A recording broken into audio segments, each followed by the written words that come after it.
Bonjour, c'est Louise. Bienvenue dans ce nouvel épisode de 7h30, le podcast qui parle de l'adoption. À mon micro, vous entendrez des femmes et des hommes qui ont été adoptés ou qui ont adopté. Ils nous témoignent de leur histoire, de leur parcours en toute authenticité et avec vérité. C'est parti, je te souhaite une belle écoute. Aujourd'hui, c'est Maud que je reçois à mon micro. Au-delà de ses origines, qui ne sont vraiment pas un sujet pour elle, Maud nous partage ses différentes expériences avec les psys, un peu comme si l'adoption était la source de tous nos problèmes. Elle nous raconte aussi comment se définit la stabilité selon elle et son parcours parmi d'autres sujets, comme une famille adoptive un peu compliquée ou encore sa vision de l'adoption. Belle écoute!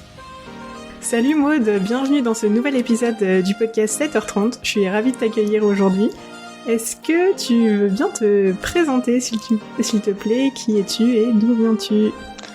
Bonjour, alors merci de m'accueillir ici aujourd'hui. Donc je m'appelle Maud, j'ai 35 ans, j'habite en Suisse et sur le plan biologique, je suis originaire des Philippines. Donc je précise tout le temps biologique parce que sur le plan en tant que moi-même, je me considère absolument pas comme étant originaire de là-bas, je me considère comme étant suissesse à 100%. Donc en fait, tu es née aux Philippines et tu es arrivée en Suisse, toi, pardon. À quel âge? Alors j'avais 7 mois. La procédure d'adoption, à ma connaissance, elle a été engagée alors que j'avais 1 jour ou 2. Donc ça a vraiment été uniquement le temps que tout ce qui est de l'ordre de l'administratif, ça se fasse.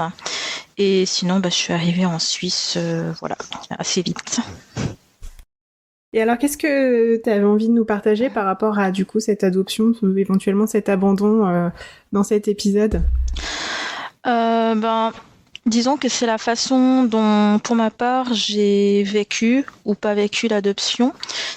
Pour ma part, mon adoption a jamais vraiment été un problème. Non, en fait, ça a vraiment jamais été un problème pour moi parce que j'ai toujours été informée que j'avais été adoptée. Donc j'ai un frère qui est 5 ans plus âgé que moi, qui a lui aussi été adopté. Donc je suppose que mes parents devaient en parler avec lui. Enfin, je sais pas exactement à quel âge ça s'est fait. Mais en tout cas, dans ma mémoire, à ma connaissance, j'ai toujours eu la connaissance d'avoir été adoptée. Donc il n'y a jamais eu un moment où mes parents m'auraient dit un truc du genre « Écoute Maud, il faut qu'on te dise quelque chose, etc. etc. » Donc voilà, pour moi ça a toujours été une situation qui était normale parce que j'ai grandi avec, qu'on me l'a jamais caché et que ça a toujours été comme ça.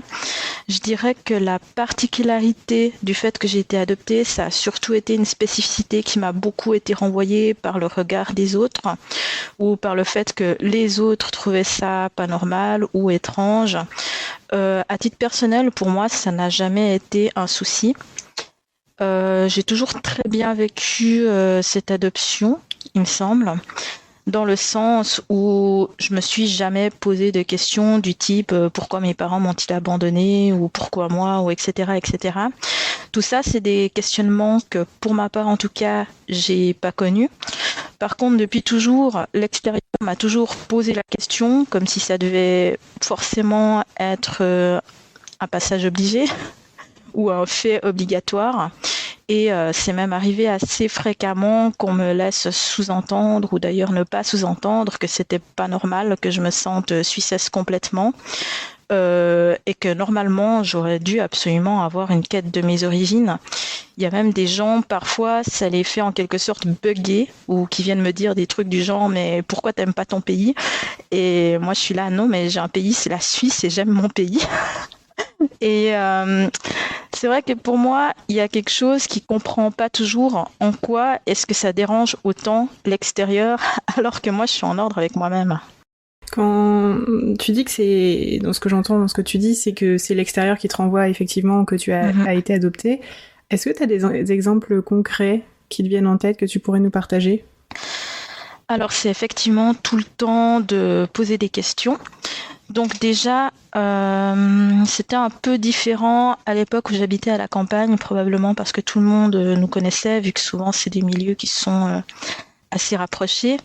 À l'époque, tout le monde savait que j'étais la fille de mes parents et les gens se posaient pas de questions, c'était complètement normal. Donc depuis que j'ai grandi et que j'habite de façon autonome à la ville, les gens sont tout le temps là à demander « T'es originaire d'où ?» Je réponds de Suisse. « Non, mais ta nationalité, oui, c'est la Suisse aussi. » Et en fait, ça insiste assez lourdement.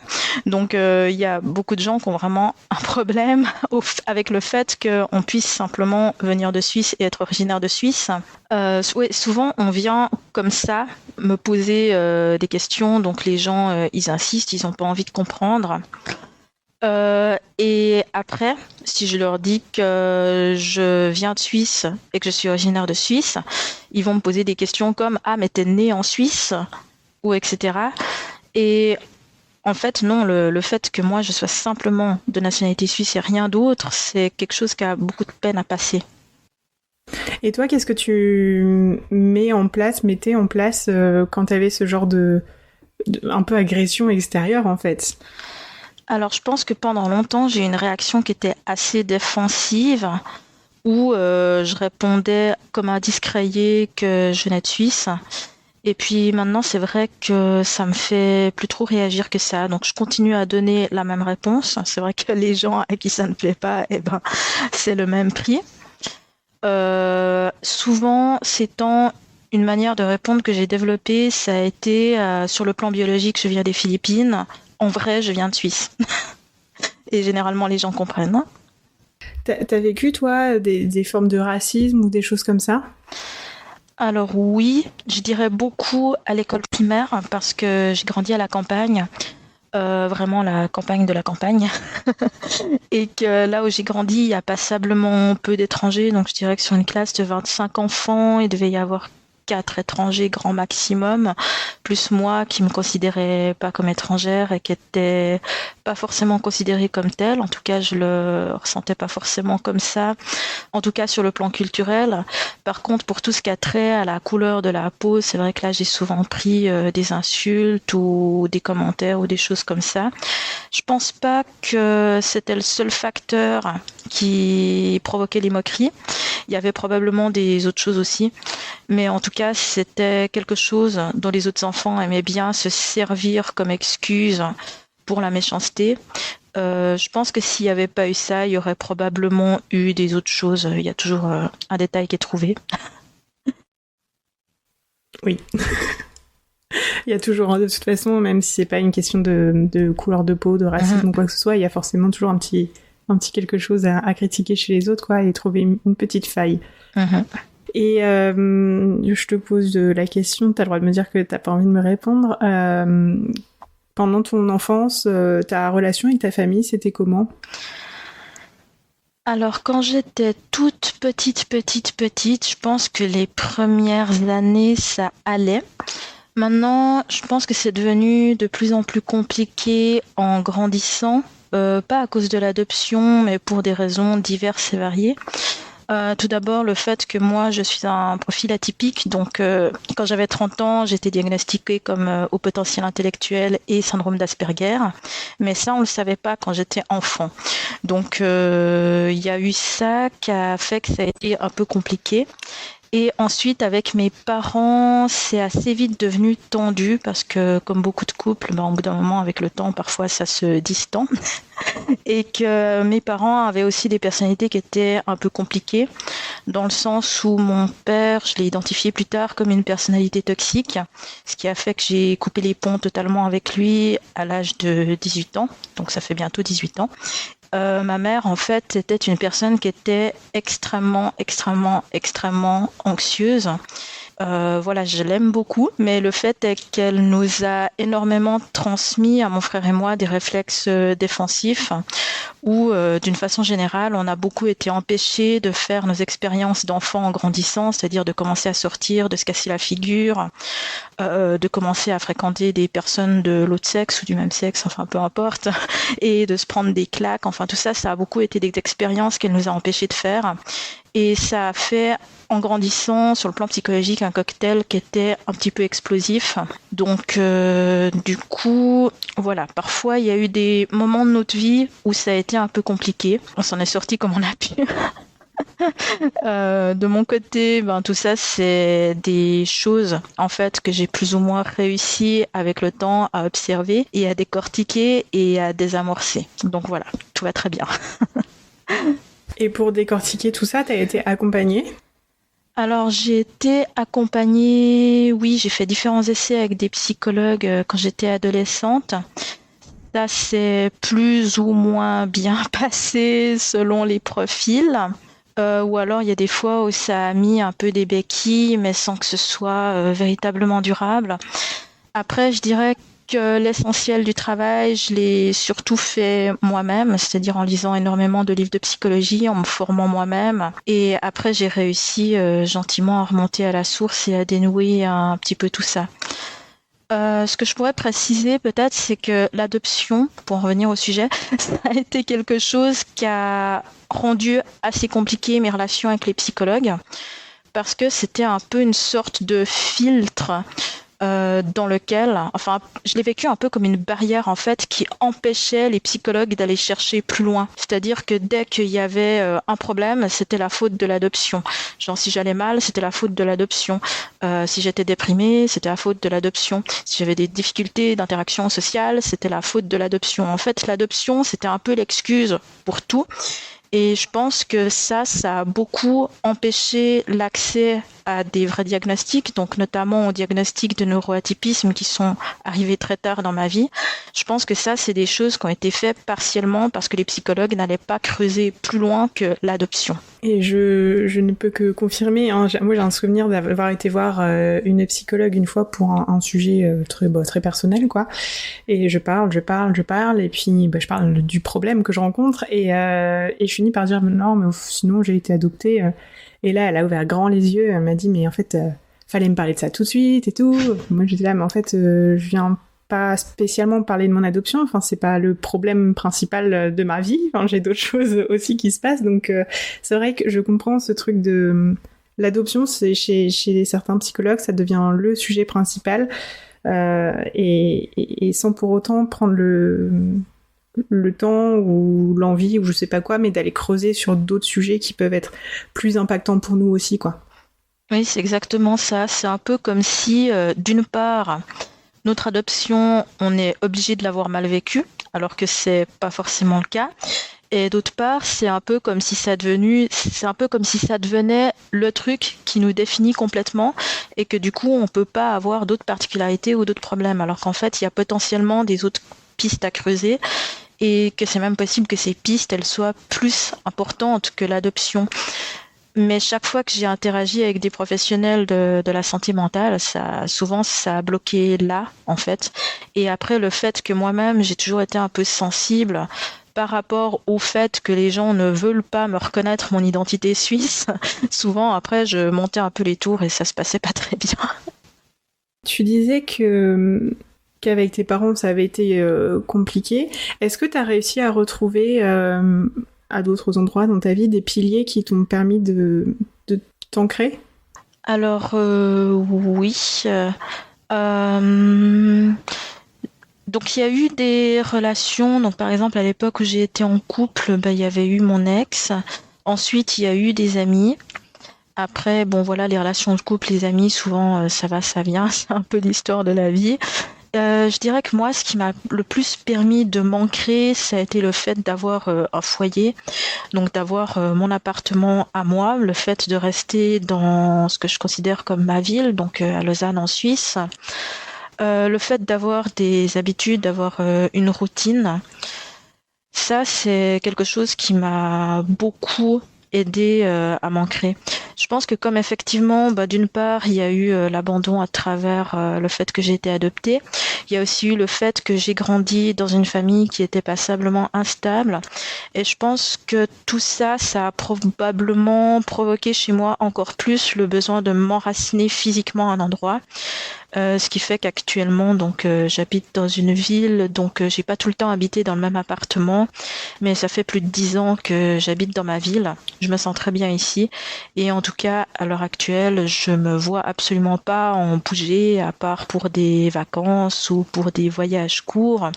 Mais sinon, s'il y a un besoin que je ressens, c'est vraiment le fait d'avoir un foyer, d'avoir une maison qui soit stable et qui soit ancrée à un endroit. Par exemple, je suis pas le genre de personne qui va déménager tous les 2 ans ou quelque chose comme ça. Quand j'ai pris mon dernier bail, pour moi, c'était absolument sûr que j'allais y rester au moins 10 ans. Ouais, donc on entend bien ta recherche de stabilité, quoi. Oui, je pense que la stabilité, c'est quand même quelque chose qu'on a besoin de trouver à un endroit. Pour beaucoup de gens, cette stabilité, ça peut être la sphère familiale, donc soit celle avec les parents, soit celle qu'on construit avec un conjoint ou des enfants. Pour moi, ma stabilité, je pense que ça a vraiment été effectivement mon appartement et le fait d'avoir mes habitudes dans ma région. Ton travail, il te permet un épanouissement ou quelque chose comme ça ? Alors le travail, en fait c'est marrant parce que le travail là par contre c'est quelque chose où je suis pas extrêmement stable. Okay. En fait moi j'ai besoin d'avoir plusieurs emplois différents.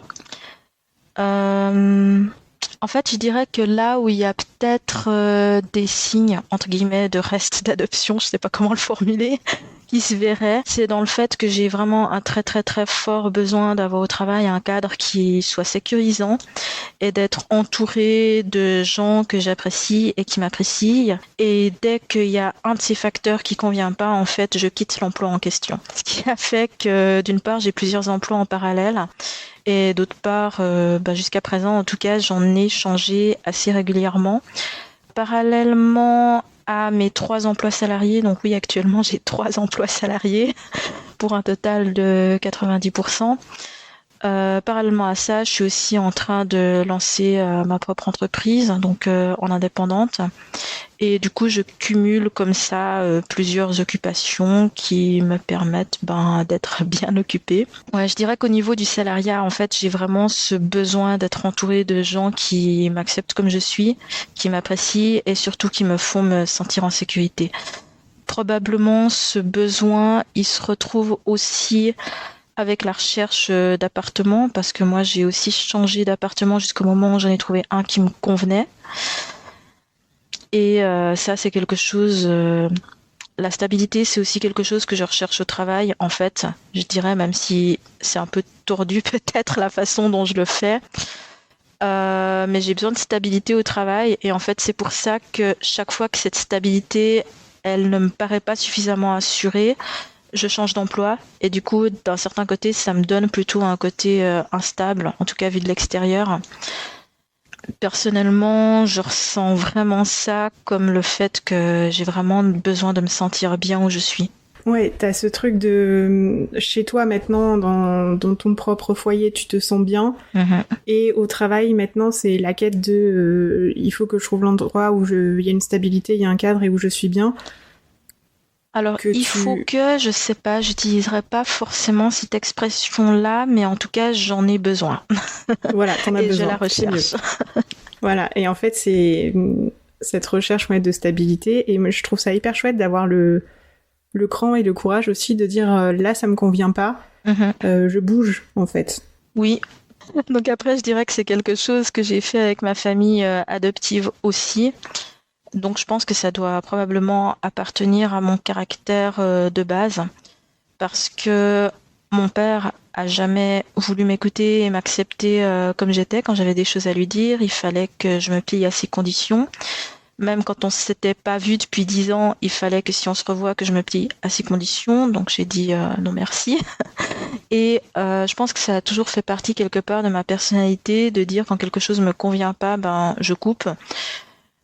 Je pense que peut-être aussi le fait que j'ai pas eu de racines sur le plan biologique, parce qu'il y a eu une coupure à ce moment-là aussi, c'est possible que inconsciemment ça ait aussi généré chez moi ce comportement où ça me convient pas, je coupe.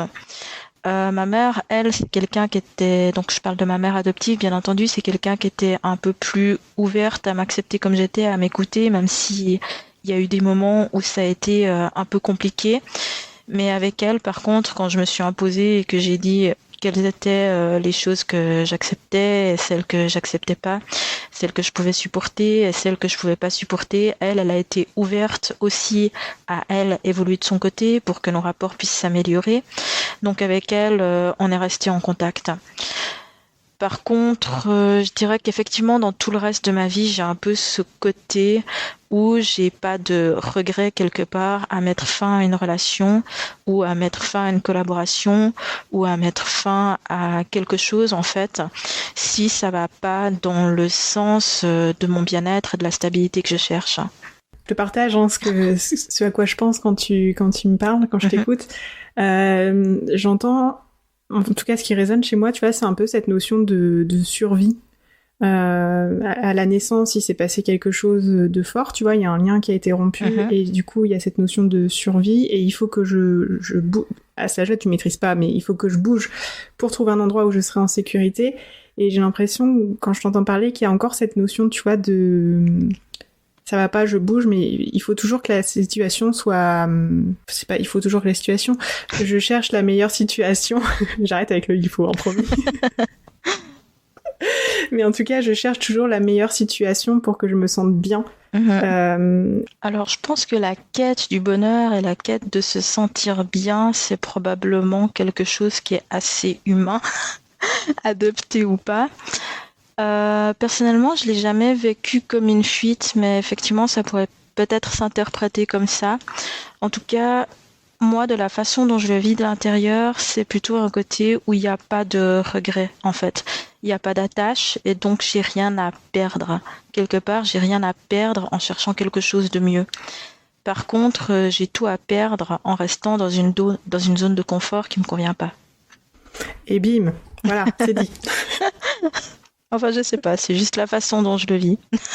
Oui, non, mais chacun, enfin, tu as complètement raison, et c'est... Voilà, chacun vit les choses à sa manière, et tu as raison de l'exprimer comme tu le vis et comme tu as envie de l'exprimer. Voilà. Super. Est-ce qu'il y a un message que tu aimerais passer aux personnes qui nous écoutent ? Je pense que l'adoption, c'est un sujet qui est extrêmement intéressant. D'ailleurs, ce podcast m'a permis de découvrir tout plein d'épisodes qui étaient extrêmement intéressants et de découvrir tout plein de personnes qui étaient extrêmement intéressantes. L'adoption, c'est un sujet qui est extrêmement intéressant, mais c'est vrai que pour moi, ça définit pas une personne. L'histoire d'une vie, c'est énormément de facteurs différents. L'adoption, c'est l'un de ces facteurs, mais après, il y a tout plein d'autres choses qui interviennent, notamment le milieu familial adoptif, et aussi s'il y a eu des antécédents dans le milieu familial biologique, même s'il n'y a pas forcément de moyen de le vérifier, je pense que ça impacte aussi effectivement la personne. Après, ce qu'on est constitutif en soi, c'est-à-dire est-ce qu'on a des maladies, des particularités, des troubles, des allergies ou des je ne sais quoi. Tout ça, ça va aussi être des facteurs d'évolution. Ensuite, sur le plan sociologique, le milieu où on grandit, est-ce qu'on grandit dans un milieu aisé, dans un milieu pauvre, à la campagne, à la ville, tout ça, ça va aussi être des facteurs qui vont faire construire une personne selon ses expériences de vie, ce à quoi elle va être confrontée dans son existence, si elle va être bien entourée, aussi par exemple sur le plan scolaire, au niveau de ses professeurs, si à l'école primaire ou au cycle, est-ce que les professeurs vont être compréhensifs, accompagner la personne, ou est-ce qu'au contraire ils vont la brimer, les premières expériences de travail, en fait c'est tout ça qui construit une personne, c'est énormément de choses différentes, c'est ses relations, c'est son histoire de vie, ses expériences, sont vécues de manière globale. Et je pense que l'adoption, quelque part, c'est un seul de ces facteurs. Mais pour moi, ça résume ni une personne, ni ses origines, en fait. Ça résume pas non plus pour moi les origines d'une personne. Donc, dans mon cas, j'ai été adoptée sur le plan biologique. Je le répète parce que c'est vraiment ma formulation. Je suis originaire des Philippines. En termes de cœur et d'esprit, moi je me sens suissesse à 100%. Et à l'inverse, je connais autour de moi des gens qui sont suisses depuis le Moyen-Âge, selon tout leur arbre généalogique que parfois ils connaissent, selon certains, et qui pour autant se sentent pas originaires d'un pays particulier. Je connais aussi des gens qui sont, par exemple, immigrés de la 3e génération, qui sont nés en Suisse, qui ont vécu toute leur vie en Suisse et qui n'ont que le passeport suisse et qui pour autant se sentent originaires de leur pays d'origine. Donc c'est vraiment un ressenti qui est extrêmement personnel et qui peut énormément varier selon les personnes. Et je pense que dans tous les cas, c'est pas à une autre personne qu'elle-même de savoir qui elle est. Et ce, peu importe au fond qu'on ait été adopté ou pas, ou qu'on vienne de Suisse ou d'un autre pays. Super, écoute, merci beaucoup pour ce message que tu passes, et c'est un peu ce que je passe aussi comme message. On a été adopté, mais on n'est pas que adopté. On est plein d'autres choses aussi, on a vécu plein d'autres choses aussi, et merci pour ce chouette message pour conclure cet épisode. Maud, si on veut t'envoyer un petit message, te contacter, où est-ce qu'on te retrouve ? Alors, sur mon compte Instagram, Phénix en Soi, vous pouvez sans autre venir m'envoyer des messages et je vous répondrai avec beaucoup de plaisir. Super, écoute, je mettrai le nom de ton compte Instagram sur les notes de l'épisode. Je te remercie pour notre échange. C'est un échange express, mais un peu coup de poing et qui me fait bien. Merci aussi. J'espère que vous, auditeurs, ça vous aura plu aussi. N'hésitez pas à nous faire un petit retour. Et je vous dis à très bientôt. Et voilà, c'est fini pour cet épisode. Si tu souhaites faire passer des messages ou réagir à cet échange, tu peux le faire sur le compte Instagram 7h30.podcast. Je me ferai un plaisir de les relayer à la personne qui vient d'échanger avec nous. D'ailleurs, si cet épisode t'a plu, je t'invite à en parler autour de toi et à mettre 5 étoiles et un commentaire si tu en as envie sur Apple Podcast. Ça permet de donner de la visibilité au podcast ainsi qu'à tous ces échanges. Et si tu as envie de partager ton histoire et ton parcours à ton tour, je t'invite à remplir le formulaire qui est en lien dans les notes de ce podcast. J'échangerai avec toi avec grand plaisir. En tout cas, d'ici là, je te dis à la semaine prochaine.